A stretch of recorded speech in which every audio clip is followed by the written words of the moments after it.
Well, good morning and welcome back to our featured speaker for today, Miss Nicole Pinkham. I'm really excited to introduce Nicole to you all today. Nicole is someone that I have known for over 10 years and has been a real asset to the work that people all over the United States and the world are doing. Nicole is the founder and leadership consultant of Impact Training and Consulting. She is a leadership innovator whose work has impacted thousands of government, corporate, and industry leaders across the world. Her unique approaches to individual and team performance have led organizations to achieve greater efficiency, maximize cost savings, and create a more engaged workforce. As both a thought leader and practitioner, Nicole Pinkham ignites leaders to examine their practices and challenges all of them toward a more intentional and authentic approach to leading others. She has supported industries, education, government, working with the United States Air Force, Federal Bureau of Investigation, countless universities, Alabama Farm Bureau, Alfa Mutual Insurance Companies, and the list goes on and on. She really serves as a catalyst for transforming cultures and facilitating leadership growth and development throughout organizations all over. At home, church, and the community, Nicole is passionate about creating courageous cultures filled with leaders worth following. She's married to her childhood sweetheart, Greg, and they have 3 children. Nicole is active in mission work, along with leadership development projects in Uganda and Haiti. She spends a lot of her time with family and friends, and she's very active in her community. She's no stranger to SACAC. Nicole joined us at the 2015 conference and was very instrumental in our strategic planning process. I'm thrilled to welcome Nicole Pinkham to you today. Nicole, thank you again for joining us this year. Tyler, thank you so much. What a kind introduction. I am thrilled to be here. Tyler has been a very influential leader in my life as I've had the opportunity to walk with him through many of his adventures and universities and then with his team. So good morning to those of you that I have not seen in about 6 years. It's hard to believe that it was 2015. I'm delighted to be with you today and look forward to our time together. So as we think about what's about to happen, first of all, I want to take a minute and just put a little smile on your face. You know, no doubt this conference has allowed you to be awakened to some things you maybe haven't thought about in a while. It's allowed you to be inspired. You've seen some old friends and you've connected with some new ones. And so I just want to take a minute and talk about you. And then what I want to do is show you a framework that I believe will allow you to take the content that you've learned and that you will learn today, put it in a nice framework to help you process and move through it. But more importantly, just to help you with a framework that will allow you to live and lead alive. And I love that Tyler shared those places that I've been, and no matter where I go or what agency or organization I work with, what is so exciting and affirming is that we're always able to find leaders worth following. And so we have a short time together. I want to make sure we maximize that time. And as if I can ever be of any help, you've got my contact information there. So I'll look forward to hearing from you. So I told you I want to put some joy in your heart and a smile on your face. Here's what I want you to do. I want you to think about somebody in the SACAC group, someone you've connected with, that has challenged you, that has networked with you, that's encouraged you, someone that if it hadn't been for this group, you wouldn't have had the opportunity to meet them. And I'm going to ask you to get a pen or have your phone out and put some things down on your phone as we spend these few minutes together this morning, because we're going to come back to those names. And I'm hoping that you're going to be so jazzed up and fired up with these questions that I'm giving you, you're going to want to write these things down so that you can come back to them. So the first thing I want you to think about, who is that person? Who is it in SACAC that has encouraged you, has challenged you, has been there to help you as you've navigated some difficult things in your work world? Who is that one person that you would write down? Just write their name, number one. And number two, when you think about this idea of being a leader worth following, I am so passionate about that. And as I've said, I see these people in all sectors and venues of life, but I know beyond a shadow of a doubt that you have someone in your life that you would identify as a leader worth following. So would you take just a minute to write that name down? Who would you say I would follow anywhere? It doesn't matter where they go because they believe in me. They see possibilities in me that I haven't even seen in myself. because they listen and they understand, and because life has always been about other people, you would follow them anywhere. Would you write that name down for me? And then think about the third thing that I want you to write down. I'd like for you to write down the name of someone that would declare you a leader worth following. No doubt in your work that you do, and if you haven't been told today, the power of your work, influence in leading people to new adventures in their life, and every one of you have a different role in doing that, but you are a critical piece to many people. And no doubt you've been intentional to lead other people. And so who would say, you know what, I'm a leader worth following? Who would you say you've poured into? Would you take just a minute and write that name down? So now you've got 3 names. And when you look at those 3 names, no doubt as you look at those, you probably get a little bit excited. Maybe you have like a heartbeat that beats a little faster when you think about the impact that they had on you. And while I don't know those 3 people that you wrote down personally, the fact that you've been poured into, people have invested in you, they've believed in you, and then you've had the opportunity to give that back, whatever that is, whether it be a listening ear or affirmation or challenge. You've got a name there that you know that you have influenced. And I don't know you personally. I don't know them personally, but here's what I would bet.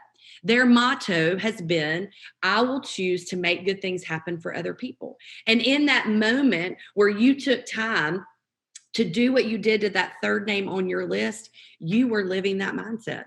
Because see, when we're going to live and lead alive, when we're going to choose to be a leader worth following, it is never about you.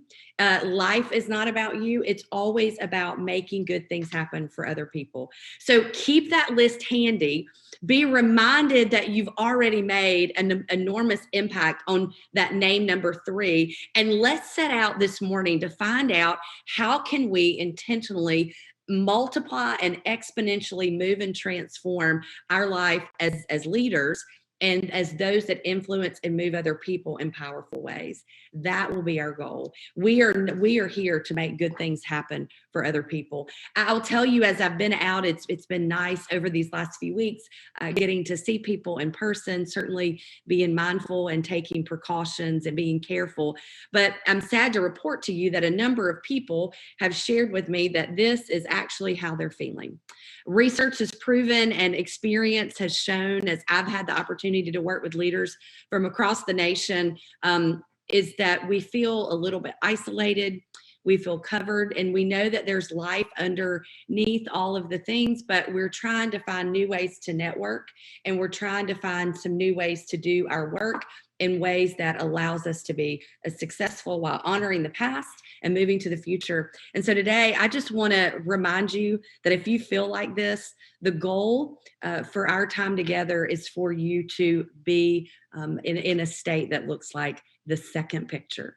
See, the second picture is alive and bright. It's filled with curiosity and fun. There's connection and movement, and there's life. And that's really the goal for you today, is that you would find a way to live alive.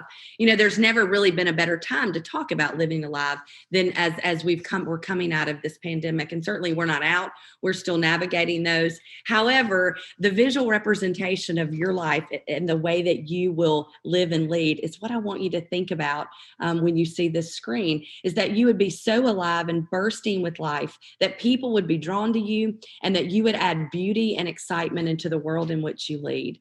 And so today's a new day, and there's never been a better day to do that. And so I'm excited to be the person to get to talk to you about that. But here's the deal. We cannot get to this picture unless we do some hard work. And I want to introduce you to probably the most powerful tool that I've ever had introduced to me to help me live alive. You see, if I'm going to look like this, I'm going to have to do some hard work that's on the screen. So would you take just a minute and would you lean in to this for me? It's called the infinity loop.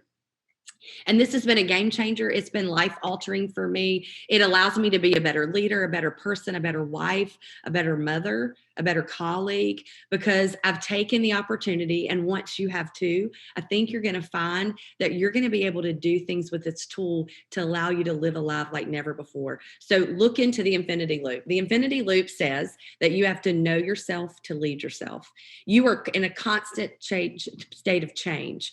We know from this last year, we have never before had to work as a society to change and move and to do things like we have done in the past. And so I have to know who I am, and I have to lead myself well, and being reminded that as these things change, I have the ability to identify tendencies, action, consequences, and reality. So let me walk you through this, and I want you to use this. You can even go back to the 3 people on your list that brought the smile and joy to you and see how you have done this and how this has been done for you. So if my tendency, start on the bottom of my screen, if my tendency every time a new situation happens is to be super positive and to dream big and to create plans that are just enormous and fabulous and kind of outside of this world, if that's my tendency, every time a new thing or a new change comes into my life, then the action that will happen is I'm going to talk about the new, I'm going to talk about the future. And what I might fail to do is to value and discuss the past. So the consequence of that, move on up to the top half of the top portion of the infinity loop, is that people that have really walked through some hard times and some difficult challenges may not feel valued.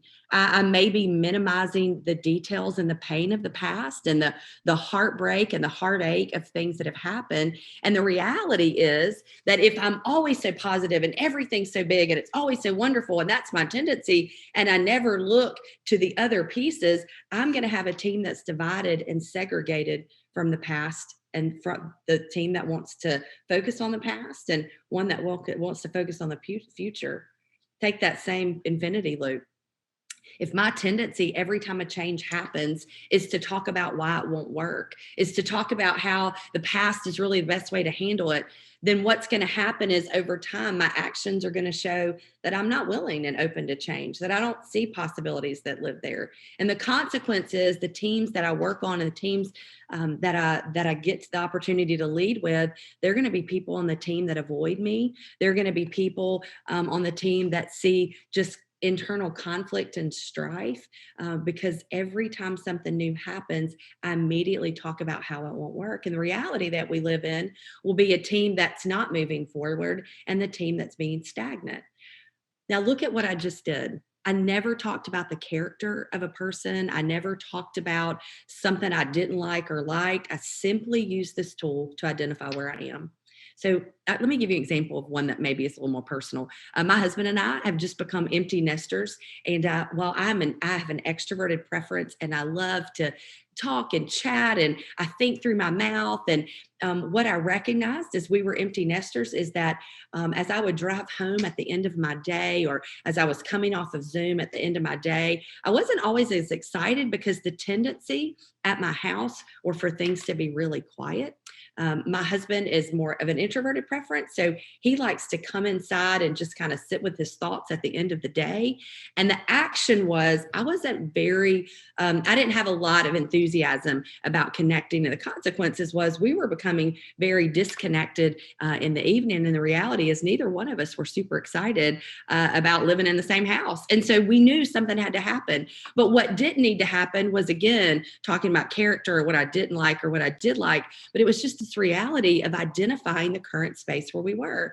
And so after using this tool, I can tell you changes have been made in tendencies and patterns and actions. And it has been an incredible journey of 2 people who've been married for an awful long time with 3 beautiful children, learning to live and lead ourselves alive in our home again. So I'm asking you to do something that's a little bit hard. Would you just lean into this infinity tool for a minute? When you think about since we started 2021, what have your tendencies been? What are the patterns of behavior that people would use to identify how your actions have been seen? As things have begun to move and change, are you one that is hopeful and optimistic, or do you have a tendency to kind of talk about the things that won't be as good as they were? Do you have a tendency to go to the negative, or do you have a tendency to go to the positive? And what are the consequences? Same pen or pencil or on that same iPhone that you've been working with, would you begin to just maybe would you write 3 statements about the current reality of where you live? Are you happy and connected? Are you networked with people and being challenged in a way that is healthy, that is allowing your strengths and talents to be maximized? Or do you feel as if the environment in which you are working isn't allowing your strengths and talents to be leveraged? Where are you? Would you write 3 statements about your current reality there? Because that's going to be the starting point of our discussion as we talk about living alive. So here we go.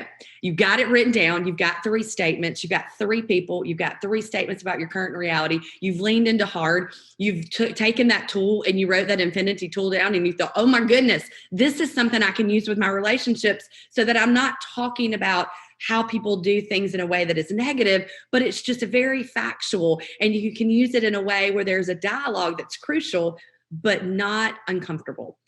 And what I want to do is to give you a framework to do the exact same thing. My guess is that there's been content over this last day and something you will do in this following the rest of this day where you've got to know yourself to lead yourself.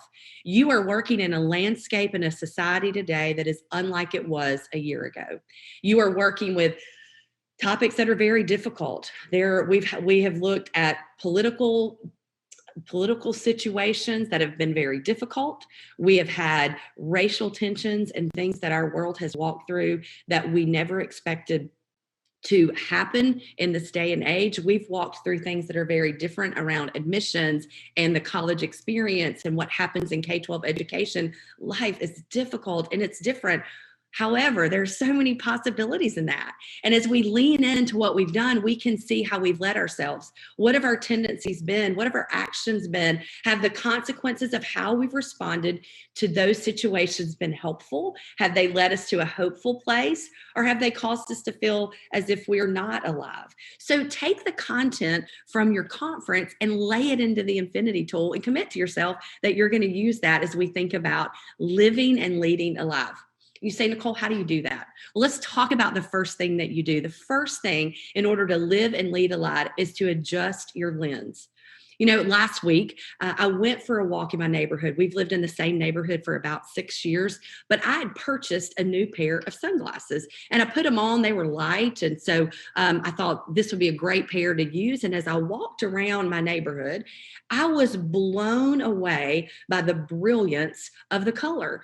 Things were popping. I was noticing homes that looked differently than before. And I have to tell you, I was completely perplexed. I thought, what in the world? I'd walked on Friday. It was just Monday.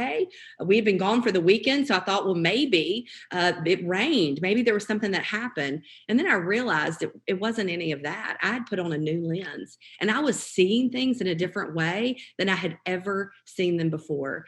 And because I made an intentional choice to change the lens in which I viewed the same situation that I'd been in for the last six years, my world looked completely different. And so as you think about your lens as a leader, I want you to be reminded, all of you that are on this call and that are part of this conference have personality preferences. There are things that you like to be done the way that you like to have them done, and that is amazing. And we need your preferences in our world. You've also had unique experiences. You have experiences that I will never have, and you have had and made choices. You have made choices that I haven't made, and you've made choices that I'll never have the opportunity to make. And so because of our preferences, because of our choices, and because of these experiences that we have, we all have a different lens. But if not careful, the one thing that can make us so special and give us so much courage in our world can also hold us back the most. And so as you think about your lens, I want you to ask yourself the question, are there things that my lens have caused me to believe that are not truth? You see, a lie believed as truth will be acted on as if it's truth and can hold us back. I meet people, I meet leaders around the world, and I have leaders tell me, I'm so introverted, I can't do this, or I'm so extroverted, people have stopped listening because I talk all the time, or I'm always the victim. Good things never happen to me. Or they'll say, every time I go in and I'm working through a situation, it's as if I'm invisible. And the problem with that is that when we believe that lie, then our lens has caused us to not be the person that we were created to be. And so what I want to ask you today, what I'm asking you to adjust, is to begin to ask yourself, are there lies that you're believing about yourself that are holding you back? Have you told yourself something? Are you believing a lie that is allowing you to not interact with people that maybe have different perspectives than you? Are you believing a lie that you can't do something, or you're not equipped to do something that's holding you back from jumping all in to a new way of doing things in your work, to a new way of connecting with people? I have a leader that I've been working with over the course of the last 4 months, and she did exactly what I'm asking you to do today. And she realized that there was a lie that she was holding on to. And her lie had to do with something that we all are a part of each and every day, and it was food. She realized that she had allowed food to control her life to the point that she wasn't even able to be the person that she needed to be. She was consumed with how it was impacting her. If things went well, she would eat. If things went bad, she would eat. And it was causing her to be at a place where she didn't even like herself anymore. And it was so fun. Yesterday, I shared with her just what I'm sharing with you today. What have you believed about yourself that you've acted as truth? And so after you identify the lie, and then you find out the truth, which is, for her, it was food doesn't control me. I control what I eat. You have to make a declaration over what you will do. And I received a declaration yesterday in a text, and she said, I will no longer be controlled by food. I will control that which I put in my body so that I can lead people with passion and purpose, allowing them to recognize lies that they believe are truth will not allow them to be the leader they were called to be. And she said, every day I'm going to get up. I got a text from her this morning. She said, I'm so excited. I've never felt more alive. It's the willingness to identify the hard, the things that we're believing as a lie, to replace them with truth and make a declaration. But I got to tell you, it's going to take you to the next step. It's going to require you to lean into the hard. You see, you and I, as in the world and the world in general, we've gotten to the place where we label things good or bad. And what I'm encouraging you to do is to stop labeling things good or bad, or I like it or I don't like it, or this will work or this won't work. But determine that you will say things are either hard or easy. They're hard, or maybe they're harder than you expected. See, we are called, if we're going to live alive, to really lean into the hard.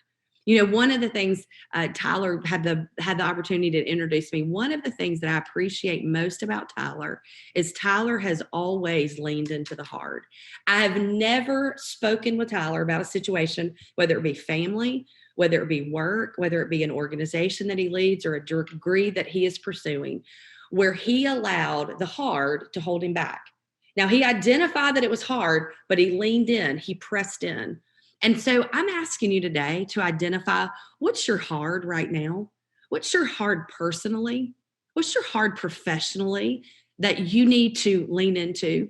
I mentioned I have 3 children. I have the oldest, my son is 26. He lives in Charlotte, and he and his wife are making some career adjustments and changes and changing the course, which is a really fun time, but it's also really hard. You have the opportunity each and every day to help people lean into the hard. And so as we talked, he and I were sharing the other day, and I was just asking him, what's the hard? And he was struggling to identify the hard. There were so many hards. And so when he finally got to the place where he could identify it, the transformation that happened in his thinking was astounding. Because when we can identify what's hard, then we can help people, we can ask people, we can invite people on the journey to help us find the solution. There's a lady by the name of Annette. She's truly a leader worth following, and I've enjoyed just watching her lean into the hard. I shared this framework with her. It's probably been about 6 weeks ago. She's decided, her team has decided they want to lead into the hard. She leads an IT firm of about 600 people who are just working through some difficulties as we're facing what's happening on the other side of this COVID, as we're leaning into things. And here is what she wrote me. She's a brilliant artist, as well as being an amazing IT specialist. And she said, Nicole, that leaning into the hard really spoke to me. Let me read you the text. It's actually beautifully done. I wish I should have put it on the screen. She said, marriage is hard and divorce is hard. Today I will choose my hard. Obesity is hard and being fit is hard. And today I will choose my hard. Being in debt is hard and being financially disciplined is hard. Today I will choose my hard. Life will never be easy. It will always be hard, but we can choose our hard. We can choose to lean in, and we can choose wisely as to who we invite on our journey. You to write personally and professionally what's your hard, and here's what I'm asking you to do. Would you think about on that hard who you want to invite on the journey with you? You are never meant to do this world alone. If you're going to live alive, if you're going to lead alive, you got to have people to come alongside you. And what I want to encourage you to do is don't invite people on the journey with you that are just like you. Don't allow them, the people that you invite on the journey and the hard, to look like you, to think like you, to make decisions like you. Because the beauty of where you and I live, if we're going to really look like that beautiful group of flowers that I showed you that is alive, you're going to have to find people that don't see the world exactly like you. And so as you invite them on the journey with you, as you have identified those things that are hard, the first thing we want to do is we want to make sure that we're supported, that we have the opportunity to see where our lens brings beauty to the world, that we see how when we identify the hard and we lean in, it brings encouragement to those around us. But we also have to be willing to allow people to bring us challenge, to really identify those things that are holding us back. And this sounds so easy. These three things that I've already identified with you to live and lead alive, they sound so easy, but it's putting them in action. It goes back to the infinity loop. We can identify it, but if we're not willing to do something about it, it doesn't allow us to be the best version of ourselves. It doesn't allow us to be a leader worth following. So you've got these two things on your list that are hard. I ask you to identify personal and professional. Who do you need to invite on your journey? Who is it that you need to say, hey, I'm really working through some hard things, and I thought about you. You've either shown me the way to do things that are really difficult, or maybe you've watched this person navigate things that are hard and you've seen not only success, but they really enjoy walking people through the journey after they've been on one. Or maybe it's because, you've walked through some really difficult things on the other side and you've realized that you don't have a diverse group of people in your world speaking life into you. My favorite question to ask myself every day when I wake up is, what is it like to live on the other side of me? And if you'll invite people on the journey that are willing to answer the question for you, what is it like to live on the other side of you? Your life will be exponentially more alive. I had somebody the other day, I said, tell me, what was it like to live on the other side of me during that meeting? And they said, well, it was good. I felt optimistic, but I felt like we weren't allowed to speak about any problems because, Nicole, you were so positive that I felt like if I shared an issue that I was seeing, that you would think I was struggling or I was holding back from moving forward. And I thought, what a gift to have someone willing to share that with me. So the beautiful part was not only were they willing to share, but I was willing to receive that. And so when we came back around and we were doing some debriefing, just having the opportunity to say, listen, life is not easy and there are always challenges. So let's take a minute and now let's don't complain about the challenges, but let's identify the hard and let's begin to work through those. Invite others on the journey and let them answer the question for you. What's it like to live on the other side of you? What is it really like? I mean, after people have been with you, are they excited and hopeful? Are they alive and vibrant? Do they feel like they have been in the presence of someone that believes in them? Because that's our goal, because we're here to make good things happen for other people. So you've got your hard, and now you've got the people that you want to invite. And just like I mentioned, when you get there, voice your struggles. Learn to share in a way that allows people to know that there are challenges and still provide hope. I was meeting with a leader a couple of weeks ago, and his name is Brian. Brian is he's an amazing leader. And Brian recognized that his organization did not have diverse points of view as they needed to. And so Brian began to set out, he loves LinkedIn. He used LinkedIn as kind of that place where he connects. And it's been so good for him in this COVID time. And so he began to invite other associations who had very different views of the one that he led, just in for conversation. He brought them in. They would have a meal together, socially distanced, of course. They were in a really large auditorium, and they just had a dialogue. As I sat down with Brian last week and I asked him about what had happened since he had been bringing in diversity around his table, I have never seen him more alive, more curious, more excited, and more ready to bring in more challenges into his world so that the diversity and the inclusion of all people would allow their organization to be brighter and more alive. You see, when we voice our struggles and we move and do something about it, that's when we become more alive. And so what I want you to do right now, as you look at the hard, as you look at those that you would invite on your journey, would you just take a minute and grab your pen or grab your phone and put into those spaces with your notes, what are the things that you're struggling with? Where's the real struggle? Is it in your attitude of how you're working with things? Is there a struggle around someone that you're working with? We're not identifying saying they're the struggle. We're just saying that the patterns in their behavior and the consequences of where we're living in connection and relationship is allowing neither of you to be the best version of yourself. And so if it's a person, write that name. And then as you write it, would you just write one positive thing about them? While it may be a struggle, what's a positive they bring to the world? I was working, really working is probably not the right word. I was hanging out with a group of friends this weekend, and there is one friend that there's a struggle. She sees the world very, very differently than I do. But the positive is that her structure and organization around how she solves problems, it makes me better. But I had to go to her and I said, when we're having conversations and when we're laughing and enjoying life, you withdraw and you seem to only want to kind of come in when there are conversations about hard things. And just hearing her story and her why around that allowed me to realize that, she wasn't the struggle. I was seeing her with a lens that wasn't helpful to either one of us. So recognizing a positive, even if it's a struggle around someone, allows us to begin to live and lead alive. So what are the struggles? Where are you struggling? Because we need to be able to voice those. And until we can voice those, it's simply complaining and harping and not being very grateful for the things that we have. And so finally, because I know you're getting excited, like, what could the E be? Like, what are we going to do? This is probably my favorite part. Not probably, it definitely is. Here's what I will tell you. The secret to success in living and leading alive is to encourage others. It sounds crazy, but here's what I can tell you. No matter where you find yourself, when you look at your lens, you look at those, let's go back even further at the beginning of our discussion. As you look at the three people that you listed, the two that have poured into you and the one that you've poured into, as you looked at how you might need to adjust your lens, what is it that's hard for you, who you need to invite around you, as you've identified those struggles or the people that maybe are causing struggle within you, the only way to live alive is to encourage other people.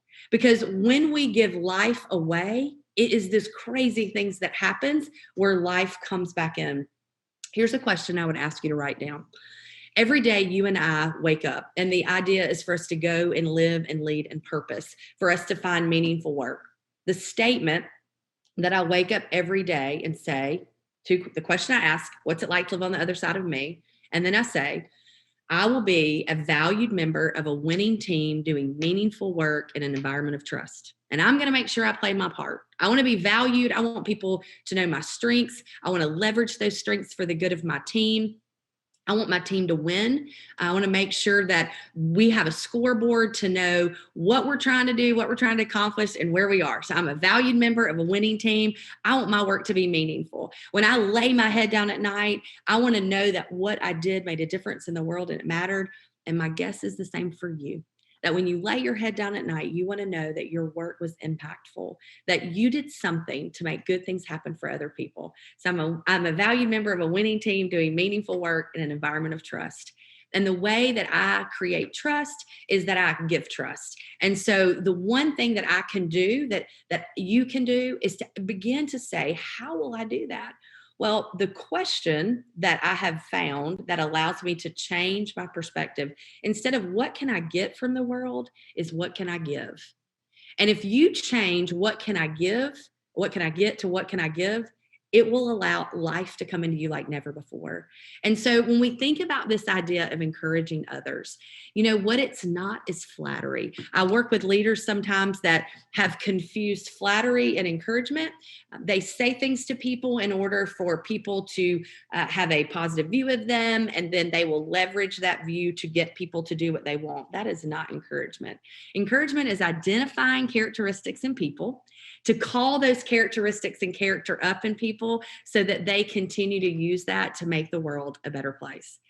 So as you think about your world, who is it that you can see in your world, whether it be in the SACAC conference that has been a little discouraged? Maybe they've had some really hard things that they've shared with you, and there have been some struggles and they just need some encouragement.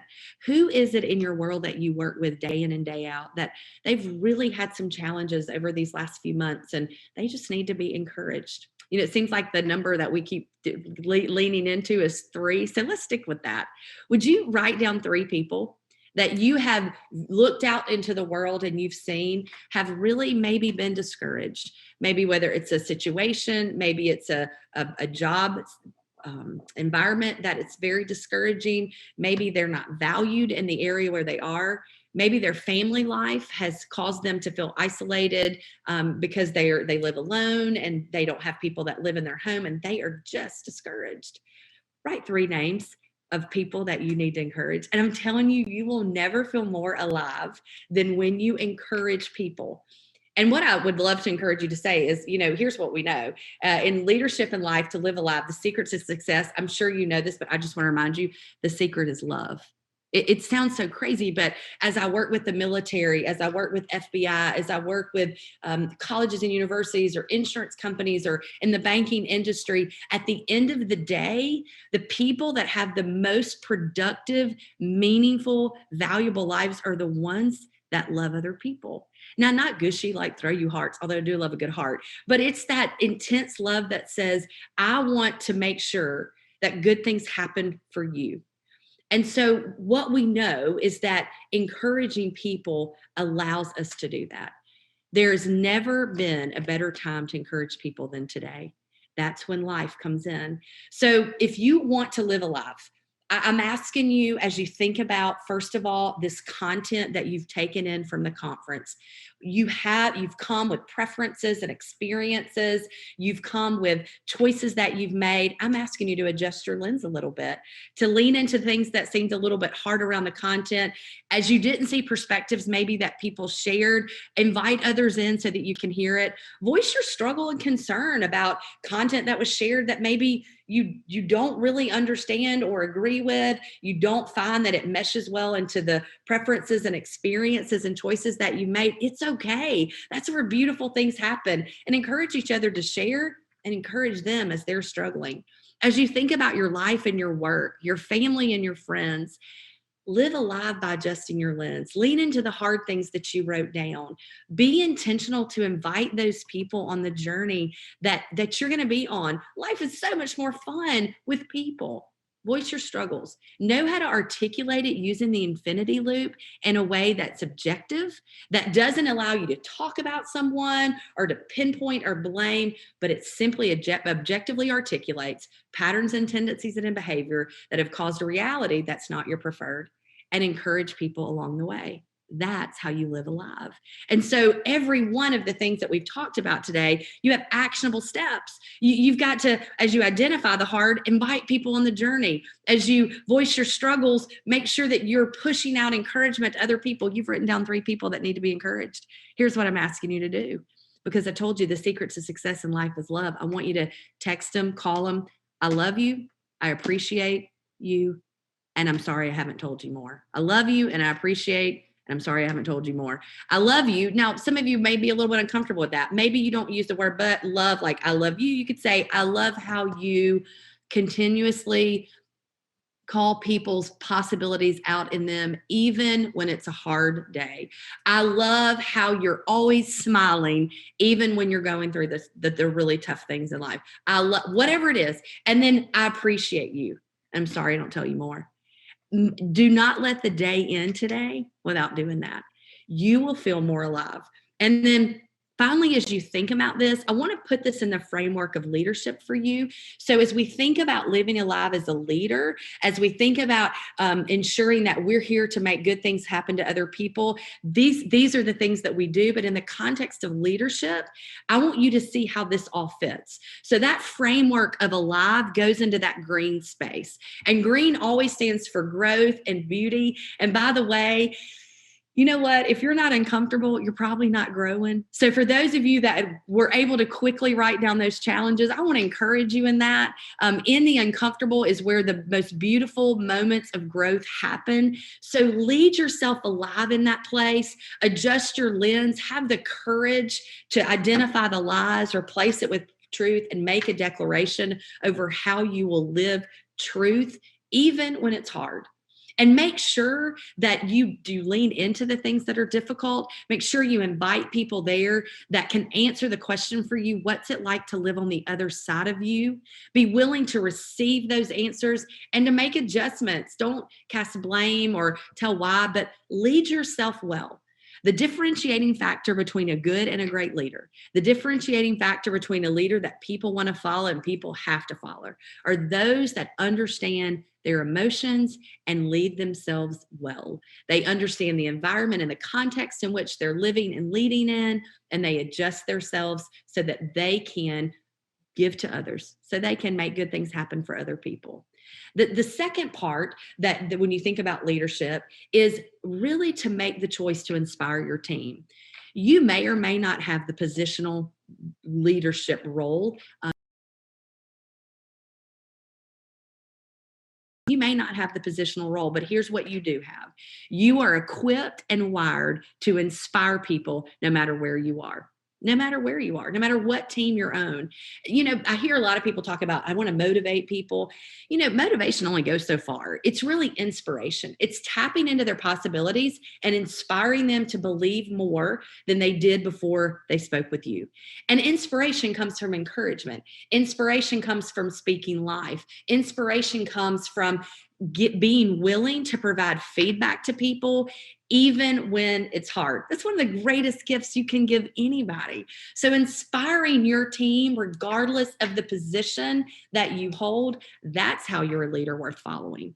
And then the last piece, which is the red, I always think of red being that power piece. So the green is grow. To me, the blue is about serving other people. It's about leaning in and making sure that I am selflessly giving. And then the red is this power place. And it's what I'm challenging you to do is whether it's the SACAC that you are in that association, or whether it's in your team at work, or whether it's in your family, create a place where everyone wants to work and learn. Be leaders that are learners. You know when you walk in a place when you want to be there. There's a feeling and a culture, and you're just driven, and there's something about what happens in that space, and you say, this is a place where I want to be. Chick-fil-A, Publix. I mean, I call places, I bet there's a friend's house that when I go, I just want to be there. It's happy and it's healthy, and it allows me to be me while challenging me to be better. I love, so UAB, I've gotten to spend some time with Tyler. I haven't been there in over a year. I miss it. I want to be there. It's a place that I love to be, and I love to learn because they're hungry and they want to be the best version of themselves. I bet you have a place that you go where you want to be and where you want to learn. And here's what I'm challenging you to do. Would you be the person that creates that? Be a valued member of a winning team. Do meaningful work and make sure it's done in an environment of trust. A question that I've asked people over the last 4 months that I've led with is, tell me what you're reading. What are you learning? And it's so insightful to find out what people are reading. And what I've discovered is that you almost have kind of two different sides of looking at that. People have said, oh, I've just been watching TV so much, I don't want to read. Or, oh my goodness, I've taken this time to just consume so much, I'm learning.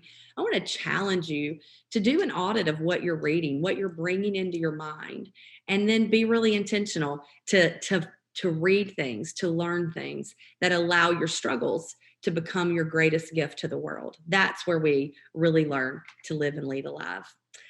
Lead alive. Lead yourself, make sure you're inspiring your team, and create a place where people want to work and learn. That's where we find the beauty in what we do. So I want to leave you with this. You're going to do one of two things. You're going to accidentally just forget the things that we just did, or you're going to intentionally lean in.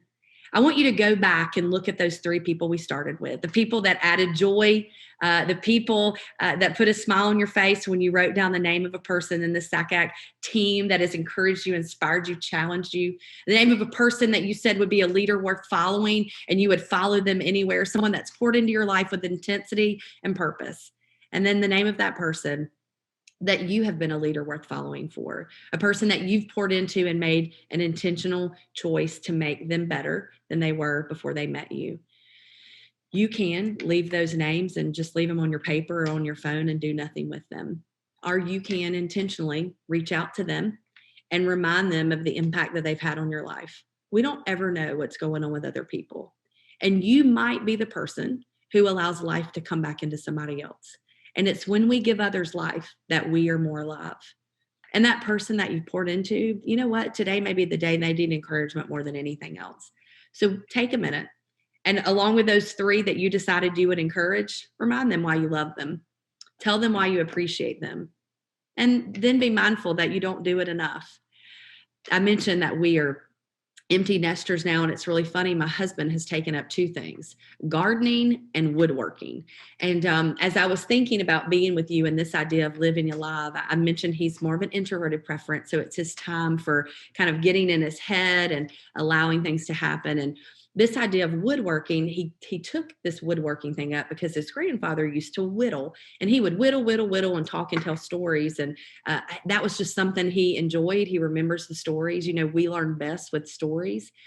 But he said, Nicole, I want it to be more meaningful than that. And so he took up carving, and he has really carved some beautiful masterpieces. He made his dad a walking stick, and inside the stick that he picked from the woods and nature, he engraved an arrow because his dad is a bow hunter, and his dad loves the outdoors and nature, and he carved in a deer head. It's beautiful.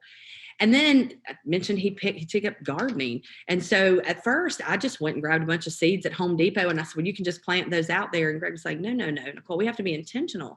We have to garden. We have to plant these things in certain places. And this garden that he has outside, it's beautiful. It's producing life and things for our salads. And we've got peppers and strawberries. And, you know, those two examples are examples of ways we can do things. You know, we can whittle and plant, which is accidental, and whittling is not going to really give us anything but passing the time. And we can plant, and we might get something. It might yield some produce, but it may not. Or we can be intentional, and we can garden, and we can put things in the ground that grow and create life and produce something that are beautiful. And instead of whittling, we can carve. We can carve a masterpiece. You have the opportunity to carve and garden beautiful things in 2021. The choice is yours. So choose wisely. Choose to live alive and lead alive, because it's in that place where you will be the most successful, and you will find yourself with the most peace and joy that you've ever had, regardless of the external circumstances. And that is my hope for you, that you would live and lead alive, that you would carve a masterpiece in 2021, and that as you garden your life, that you would produce a beautiful, beautiful piece that is filled with diversity, life, and love. And in that, our world will never be the same. So thank you for allowing me this time to talk through this with you. Thank you, because I know you're going to commit, because you're renewing your commitment through this conference. You're going to commit to reaching out to those three people, to encourage, to invite on the journey, and to make sure you tell those that have poured into your life how they've allowed you to be alive. And that one that you have created life in, that it would grow and exponentially as we move into the future. So with that, I'll turn it over to you, Tyler. God bless you, and thank you for choosing to learn through this conference. Thank you, Nicole. As you were wrapping up, I was thinking there are a lot of shots that people are getting in their arms these days. And what you provided is a different type of a shot, but a much needed shot. And it's a boost, and it's one that I hope stays with us for a long time. Your words were inspiring, and thank you for taking the time to encourage us, providing actionable steps, and challenging us to be intentional in the way that we live and that we lead. So thank you. Thank you for continuing your commitment to SACAC. I want to draw your attention to the remainder of today. So if you would, on the agenda, you will see that Block C starts at 11:15 Eastern Time. Let me point out that it says your break is until 11:50. It's actually only until 11:15. That's when Block C starts. So sessions at 11:15. And then again, Block D is at 12:30. And a reminder, in between those two sessions, we have a hallway chat with one of our sponsors, Cambridge International Education. Hope you'll be able to join that. And then again, today, beginning at 2:30, we have an afternoon of meetings with our special interest groups. If you're new to the conference, or perhaps you have not attended a special interest group before, they are designed to meet with people who have a shared interest or a special interest or an affinity for a particular topic. These are awesome ways to connect with SACAC and to get more involved and to get to know other colleagues better. Hope you have a great remainder of day 2. As a reminder, we will see you back tomorrow morning at 9 a.m. Eastern sharp. That is for our award ceremony, as well as our welcoming of new board members and outgoing remarks from President Jonathan Farrell. So again, folks, have a great day 2. Thanks again to Nicole Pinkham, and we'll see you tomorrow.